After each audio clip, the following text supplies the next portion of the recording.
વડોદરાના કલાલીમાં જૂની અદાવતે પત્નીની હાજરીમાં યુવકની હત્યા કરનાર એક આરોપી ઝડપાયો.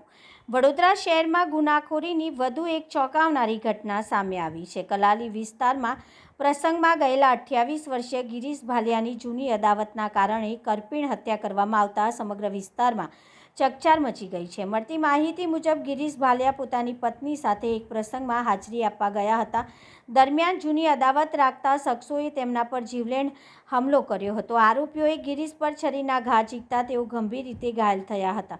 સારવાર મળે તે પહેલાં જ તેમનું મોત નીપજ્યું હોવાનું જાણવા મળ્યું છે. આ ઘટનાની સૌથી કરુણ બાબત તો એ છે કે હુમલાખોરોએ ગિરીશની પત્નીની હાજરીમાં જ હત્યાને અંજામ આપ્યો હતો. તેના કારણે પરિવાર પર આભ ફાટી પડ્યું હતું.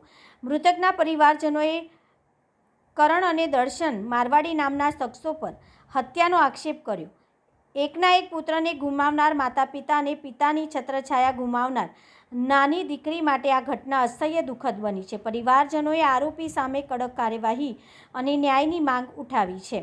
ઘટનાની જાણ થતાં અટલાદરા પોલીસે હત્યાનો ગુનો નોંધી તપાસ શરૂ કરી હતી. પોલીસની ઝડપી કામગીરીમાં વોન્ટેડ આરોપીઓ પૈકી એક આરોપીની ધરપકડ કરવામાં આવી છે, જ્યારે અન્ય એક આરોપી હજુ ફરાર હોવાનું જાણવા મળ્યું છે. પોલીસે તેની શોધખોળ માટેના ચક્રો ગતિમાન કર્યા છે. આ ઘટનાએ ફરી એકવાર વડોદરા શહેરમાં વધતી ગુનાખોરી અને કાયદો વ્યવસ્થાને લઈને અનેક સવાલો ઊભા કર્યા છે. હવે પોલીસ તપાસમાં હત્યાનું ચોક્કસ કારણ અને સમગ્ર ઘટનાક્રમ સામે આવશે. 3/6/2026ના રોજ મોડી રાત્રે એટલે કે લગભગ 2:30 વાગ્યાની આજુબાજુ છે આ ઘટના બનેલી હતી, જેમાં પૂજા જે ગિરીશભાઈના વાઇફ છે એમને ફરિયાદી છે. એમની ફરિયાદમાં જણાવ્યા અનુસાર કે દર્શન કિશન મારવાડી અને કરણ કિશન મારવાડી છે કે ત્યાં માતાજીનો માંડવો હતો ત્યાં આવેલા હતા, અને આ પૂજા અને ગિરીશભાઈ પણ ત્યાં માતાજીનો માંડવો છે ત્યાં ગયેલા હતા. અને દર્શન અને કરણ છે એ ત્યાં આવી અને ગિરીશભાઈને ચાકુનો એક ગંભીર ઘા મારેલ હતો સાથળ પાસે, અને ગિરીશભાઈ છે એમનું ત્યાં જ મરણ ગયેલ હતું. આરોપીની પૂછપરછ કરતાં તેમજ અમારી જે ક્રાઇમની ટીમ તેમજ લોકલ LCB તેમજ ડિસ્ટર્બના માણસો એની પાછળ હતા. તો આરોપીના જણાવ્યા મુજબ કે એનું જે ટ્રેસિંગ થતું હતું કે પહેલાં શરૂઆતમાં એ પાદરા ભાગી ગયો, પાદરાથી પાછો ખોડિયારનગર ગયો, ખોડિયારનગરથી વાપી ગયો અને વાપીથી મુંબઈ ગયો હતો. ત્યાં અલગ અલગ જગ્યાએ રોકાયો હતો અને ત્યાંથી પછી પાછો એ નહીં થયું તો વડોદરા આવતું હતો, તો વડોદરા કપુરાઈથી અહીંયાથી આને ક્રાઇમ બ્રાન્ચની ટીમે પકડેલ છે. સર, આમાં 2 આરોપીઓ છે. એક આરોપી હાલ પણ વોન્ટેડ છે, પણ જે આ આરોપી છે આને કોઈ ગુનાહિત ઇતિહાસ છે? આ જે આરોપી છે દર્શન કિશન મારવાડી છે એના ઉપર અલગ અલગ પોલીસ સ્ટેશનમાં પ્રોહિબિશનના અલગ અલગ ગુનાઓ નોંધાયેલા છે. એટલે લિસ્ટેડ બુટલેગર છે? હા, લિસ્ટેડ બુટલેગર છે. જે દિવસ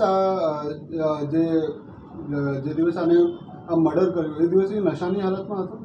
ના, એવા કોઈ પણ પુરાવા જે છે અમને મળેલ નથી ને આજુબાજુવાળાએ બી કોઈ બી જણાવ્યું કે નશામાં છે એવું. બીજો આરોપી પકડાયો નથી? બીજો આરોપી છે આના જણાવ્યા મુજબ જે તે વખતે છે સુરત ઉતરી ગયો છે અને મારો રોલ નથી, હું પોલીસમાં હાજર થઈશ કે પોલીસમાં જઈશ એ રીતે કરીને ત્યાંથી ગયો છે. એને અમારી ડિસ્ટર્બની ટીમ, LCBની ટીમ અને ક્રાઇમ બ્રાન્ચની ટીમ છે એની પાછળ લાગેલી છે, અને જલ્દીમાં જલ્દી આ જે બીજો આરોપી છે એને પકડી અને આગળની કાનૂની કાર્યવાહી કરવામાં આવશે. સાહેબ, હત્યા કરવાનું કારણ શું? હત્યા કરવાનું કારણ એવું છે કે 29/4 આ લોકો આમના કોઈક દહેગામમાં સગા સંબંધીને ત્યાં લગ્નમાં ગયેલા હતા, અને ત્યાં લગ્નમાં જતાં આ પૂજાબેન છે અને આ દર્શન છે એની વચ્ચે કોઈક બન્યું છે કે કંઈક છેડતી કરી છે પૂજાની.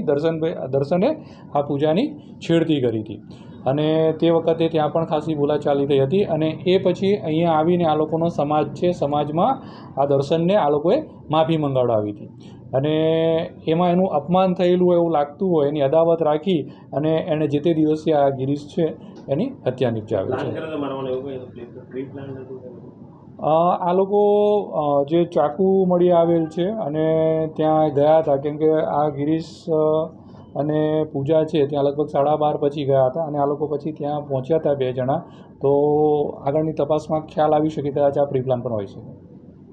આ જે હત્યા છે એ આખી કઈ રીતે કરવામાં આવી સર? આખી જે હત્યા છે એનો ઘટનાક્રમ કઈ રીતે આવે અંજામ હત્યાનો ઘટનાક્રમ આ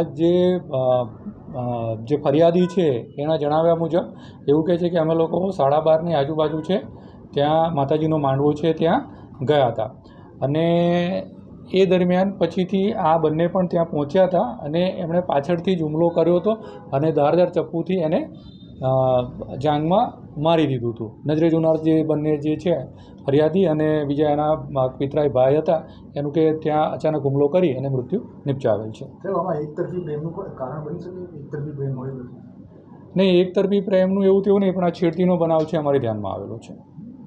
પોલીસ આગળ કયા દિશામાં હવે તપાસ કરશે? હવે પ્રથમ તો આના લાવ્યા પછી એના વિવિધ મુદ્દાઓ પર રિમાન્ડ માંગણી કરવામાં આવેલી હતી કે બીજો આરોપી પકડાયો નથી અને આ જે છે એને બીજા જ કોઈ મદદગારીમાં હતા કે એને મુંબઈમાં ગયો હતો તો મુંબઈમાં ક્યાં રોકાયો હતો, સુરત ગયો સુરત ક્યાં રોકાયો હતો, પાદરા ગયો, એ વિવિધ મુદ્દાઓને ટાંકી અને પછી એનું જે ગાડી છે એ ગાડી કબજે લેવાની હતી ટાંકી એ રિમાન્ડ માંગવામાં આવ્યા હતા, પરંતુ નામદાર કોર્ટ દ્વારા એને ફક્ત 1 દિવસના રિમાન્ડ આપવામાં આવ્યા હતા.